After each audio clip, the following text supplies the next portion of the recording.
Good morning everyone. My name is Amar Tej. I am studying 5th class. ముందుగా మీ అందరికీ 75వ రాజ్యాంగ దినోత్సవ శుభాకాంక్షలు. ఈరోజు రాజ్యాంగ దినోత్సవం. కేంద్ర ప్రభుత్వం 2015లో దీనికంటూ ఒక స్పెషల్ డే ఉండాలని ప్రకటించింది. ఇవి ప్రభుత్వ కార్యాలయాల్లో, విద్యా సంస్థలో ఉండాలని ప్రకటించింది. ఈ రాజ్యాంగం టైప్ చేసింది కాదు, ముద్రించింది కాదు, స్వయంగా చేతితో వ్రాసింది. ఈ రాజ్యాంగం రాయడానికి 2 సంవత్సరాల 11 నెలల 18 రోజులు పట్టింది. ఈ రాజ్యాంగంలో పొందుపరిచినవి: రాజ్యాంగం రాసిన తర్వాత 395 ఆర్టికల్స్, 8 షెడ్యూల్స్, 22 భాగాలు ఉన్నవి. కానీ ప్రస్తుతం 448 ఆర్టికల్స్, 12 షెడ్యూల్స్, 25 భాగాలు అవినవి. ముందుగా నేను భారత రాజ్యాంగ పీఠకి చెప్తాను, మీరు కూడా నాతో కలిసి చెప్పండి. సార్ నుంచోరండి, నిలబడండి, చేయి దాపండి. భారత ప్రజలమైన మేము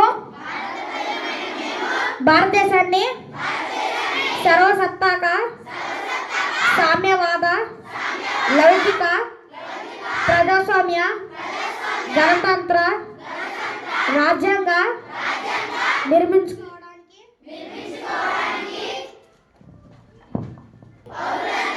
సాంఘిక, ఆర్థిక, రాజకీయ న్యాయాన్ని, ఆలోచన, భావ ప్రకటన, విశ్వాసం, ధర్మం, ఆరాధనలతో స్వాతంత్రాన్ని, అంతస్తుల్లోనూ అవకాశాల్లోనూ సమానత్వాన్ని చేకూర్చడానికి, వారందరిలో వ్యక్తి గౌరవాన్ని పెంపొందించుకోవడానికి 1949 నవంబర్ 26న రాజ్యాంగ పరిషత్తులో ఎంపిక చేసుకొని శాసనంగా రూపొందించుకున్న ఈ భారత రాజ్యాంగాన్ని మాకు మేము ఇచ్చుకుంటున్నాం.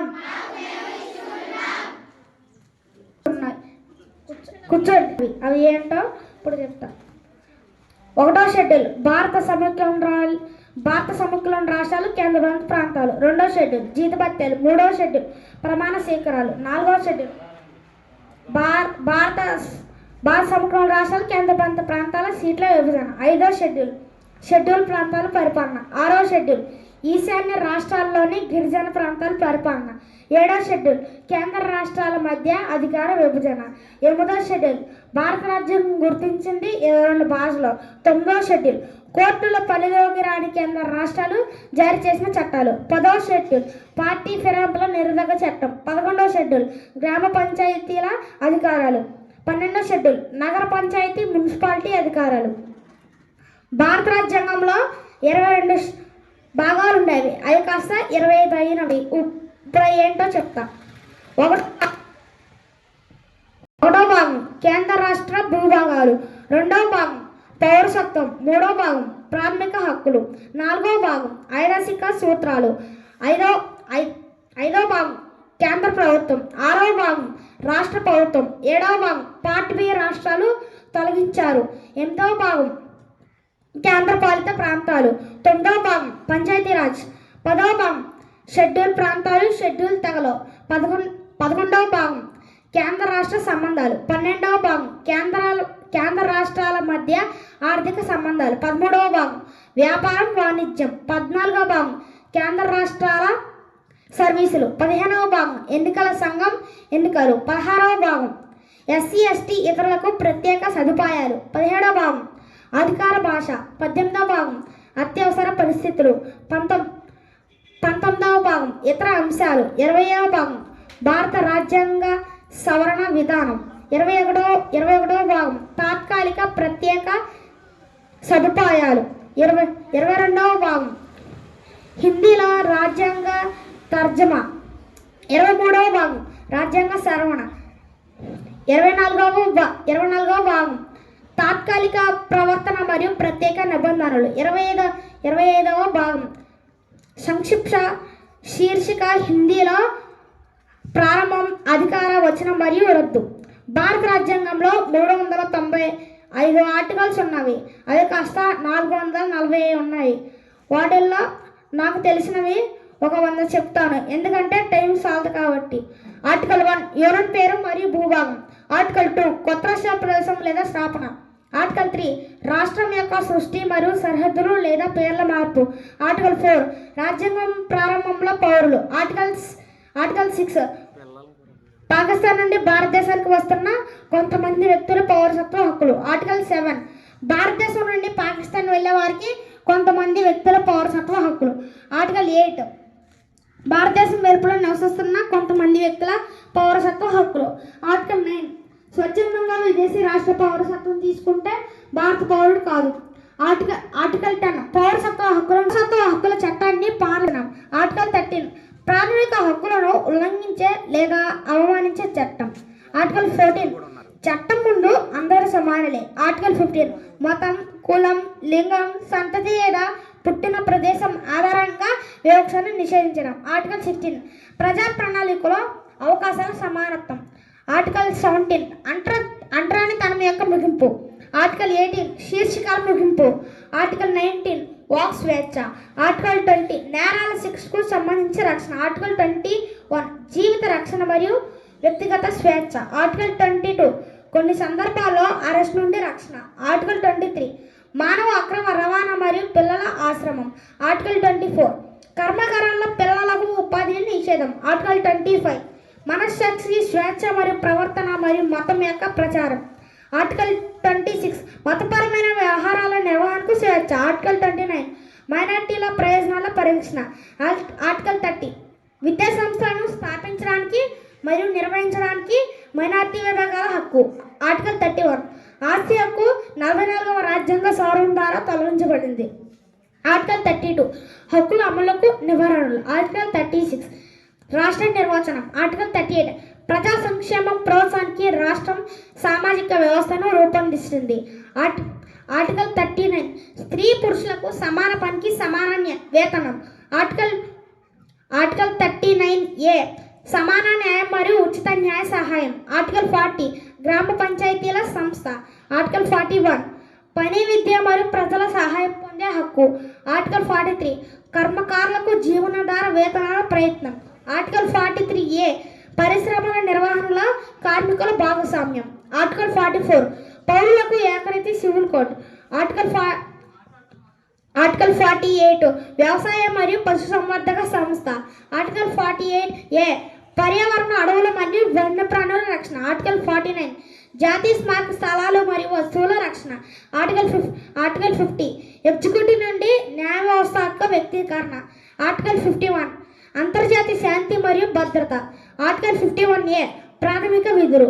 ఆర్టికల్ 52 భారత రాష్ట్రపతి. ఆర్టికల్ 53 యూనియన్ యొక్క ఎగ్జిక్యూటివ్ పవర్. ఆర్టికల్ 54 రాష్ట్రపతి ఎన్నిక. ఆర్టికల్ 55 రాష్ట్రపతి ఎన్నిక విధానం. ఆర్టికల్ 56 రాష్ట్రపతి పదవీ కాలం. ఆర్టికల్ 57 తిరిగి ఎన్నికలకు అర్హత. ఆర్టికల్ 58 అధ్యక్షుడిగా ఎన్నుకోబడడం. ఆర్టికల్ 59 రాష్ట్రపతి నిబంధనలు. ఆర్టికల్ 60 రాష్ట్రపతి ప్రమాణం. ఆర్టికల్ 61 రాష్ట్రపతి అభిశంసనకు సంబంధించిన విషయాలు. ఆర్టికల్ 62 అధ్యక్షుడు మరియు ఉపాధ్యక్షుల ఎన్నికలకు సంబంధించిన విషయాలు. ఆర్టికల్ 63 భారత ఉపాధ్యక్షుడు. ఆర్టికల్ 64 ఉపరాష్ట్రపతి Rajya Sabha ex officio chairman. Article 65 రాష్ట్రపతి పదవి ఖాళీపై ఉపరాష్ట్రపతి పని. ఆర్టికల్ 65 ఉపరాష్ట్రపతి పదవీ కాలంపై రాష్ట్రపతి పని. ఆర్టికల్ 66 ఉపరాష్ట్రపతి పదవీ కాలం. ఆర్టికల్ 67 ఉపరాష్ట్రపతి ఎన్నిక. ఆర్టికల్ 68 ఉపాధ్యక్ష పదవిని భర్తీ చేయడానికి ఎన్నికలు. ఆర్టికల్ 69 ఉపరాష్ట్రపతి ప్రమాణం. ఆర్టికల్ 70 ఇతర ఆకస్మిక పరిస్థితులలో రాష్ట్రపతి విధులను నిర్వర్తించడం. ఆర్టికల్ 71 అధ్యక్షుడు మరియు ఉపాధ్యక్షుల ఎన్నికలకు సంబంధించిన విషయాలు. ఆర్టికల్ 72 క్షమాపణ యొక్క శక్తి. ఆర్టికల్ 73 యూనియన్ యొక్క కార్యనిర్వాహక శక్తిని విస్తరించడం. ఆర్టికల్ 74 రాష్ట్రపతికి సలహా ఇవ్వడానికి మంత్రుల మండలి. ఆర్టికల్ 75 మంత్రులకు సంబంధించిన నిబంధనలు. Article 76 attorney general of India. Article 77 భారత ప్రభుత్వ వ్యాపారం యొక్క ప్రవర్తన. ఆర్టికల్ 78 రాష్ట్రపతికి సమాచారం ఇవ్వడం ప్రధానమంత్రి విధి. ఆర్టికల్ 79 పార్లమెంట్ రాజ్యాంగం.